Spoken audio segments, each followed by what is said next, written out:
The stars are right, and that means it's time for another episode of The Whisper in Darkness. I'm your host, the Man from Lang. Thank you very much for joining me today. On this episode, we are reviewing the Guardian cards in Devil Reef, the second Mythos pack in the Innsmouth Conspiracy cycle. There are spoilers throughout if you care about that sort of thing. If you enjoy what you hear, remember to like, comment, and subscribe. Just a quick reminder of how we rate cards here on The Whisper in Darkness. The best of the best get an Elder Sign, and the worst of the worst get a Tentacle. And everything in between gets a +1, 0, or Elder thing, respectively. Before I get started, I'd like to thank the patrons of this channel for their tremendous support.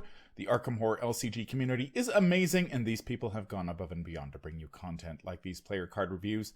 If you'd like to support the channel's goals and see your name on this list, head over to patreon.com, sign up for a tier of your choice, and claim your rewards. That would be awesome. Without further ado, let's get started. Hello, everyone, and Happy New Year, and Happy New Year to you, Nate. Happy New Year to you as well. Did you have a fantastic New Year's Eve? It was pretty relaxing. It was just me and my wife at home, so had the day off, so that was nice. Our first card is Keen Eye. It is a 2-cost asset that has an intellect and combat skill icon and the talent trait. It has a free triggered ability. Spend 2 resources. You get +1 intellect until the end of the phase. And it has a second free triggered ability. Spend 2 resources. You get +1 combat until the end of the phase. I have a confession to make. I have used the permanent version of this, the level 3 version that was released in Blood on the Altar, in several of my Guardian solo decks.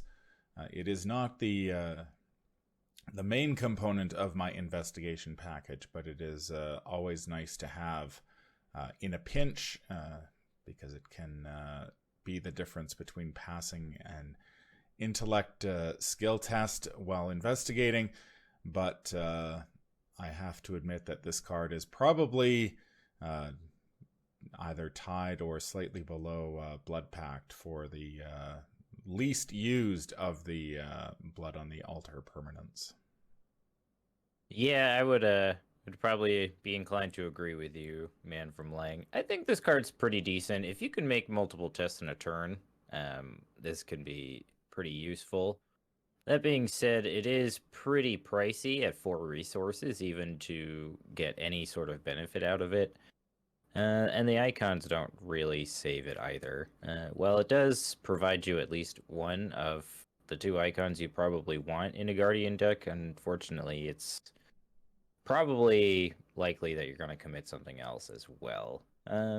Unlike the permanent version, this just has a little too much variance for me to like it.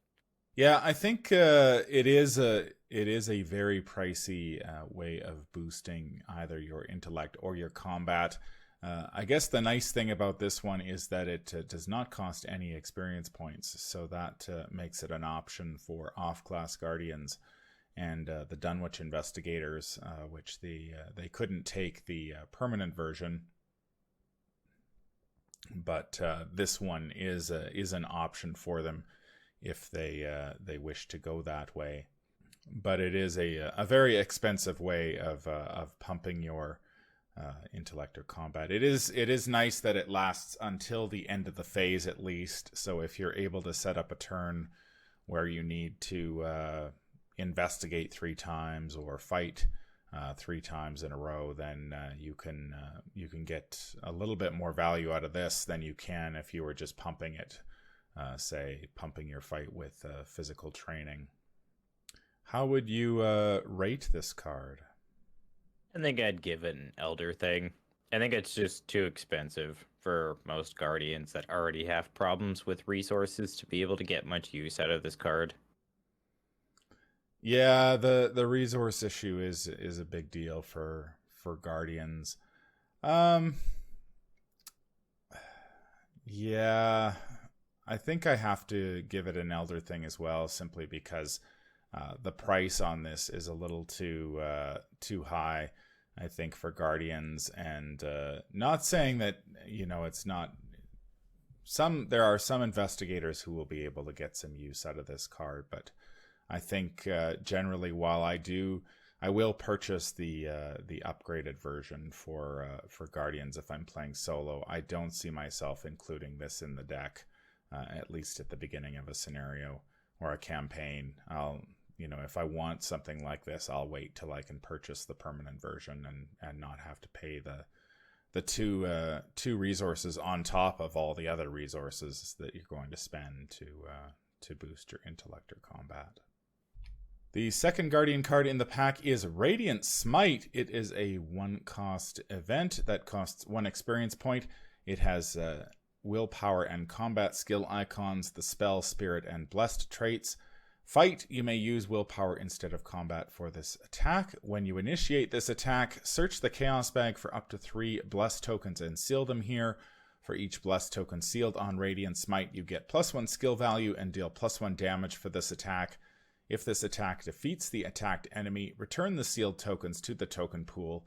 Otherwise, release them. This was one of many of the cards that FFG spoiled in its preview article for Devil Reef, and this is a very good reason to be using blessed tokens. Oh, absolutely. Yeah, the fact that this can hit elite enemies is really nice too. Its low resource and experience cost makes it easy to include in a lot of decks. It has the spirit and blessed traits, which means Calvin and Mateo can include this in their decks as well. And they're also pretty good candidates to add blessed tokens to the bag as well. What's also nice too is that if you happen to whiff with this card, say you draw like a tentacle when you're making this skill test, the blessed tokens at least go back into the bag if you happen to whiff, so you only spend them if you hit the enemy. Yeah, I mean, if you're playing with blessed tokens in any fashion, I think you're including this card in your deck. Yeah, I would agree. The amount of you can get up to +3 skill value and 4 damage, or I guess Sister Mary, Father Mateo, and potentially Calvin have a 7 willpower and deal 4 damage if they can seal 3 blessed tokens on this. And if you're playing a dedicated blessed deck, that should not be all that difficult for you to do. So it hits it hits really hard. So 4 damage is fantastic. It puts you in a very good position to kill pretty much any enemy in the game except the odd 5 health enemy or a boss that might show up. And if you're playing in multiplayer, 4 damage puts a significant dent in a lot of those enemies that get health per investigator. And and if like you said, if you happen to draw a tentacle, you don't lose the blessed tokens. They simply go back into the bag, and then you can try again next time. And of course, this also has the spell trait that synergizes with a ton of cards at this point in the game's life cycle. So if you're playing a Mystic or something like that, Sister Mary has access to the Mystic card pool. There are tons of cards that synergize with spells. So that's one more check mark in the corner of this card. How would you rate it?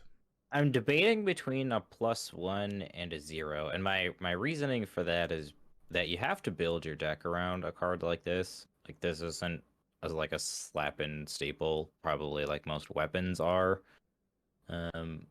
So that's like my hesitation to wanting to give this a +1, just because it's fairly niche in the decks that can actually play it. But that being said, the decks that will include this card, this is going to be a huge boon for those decks.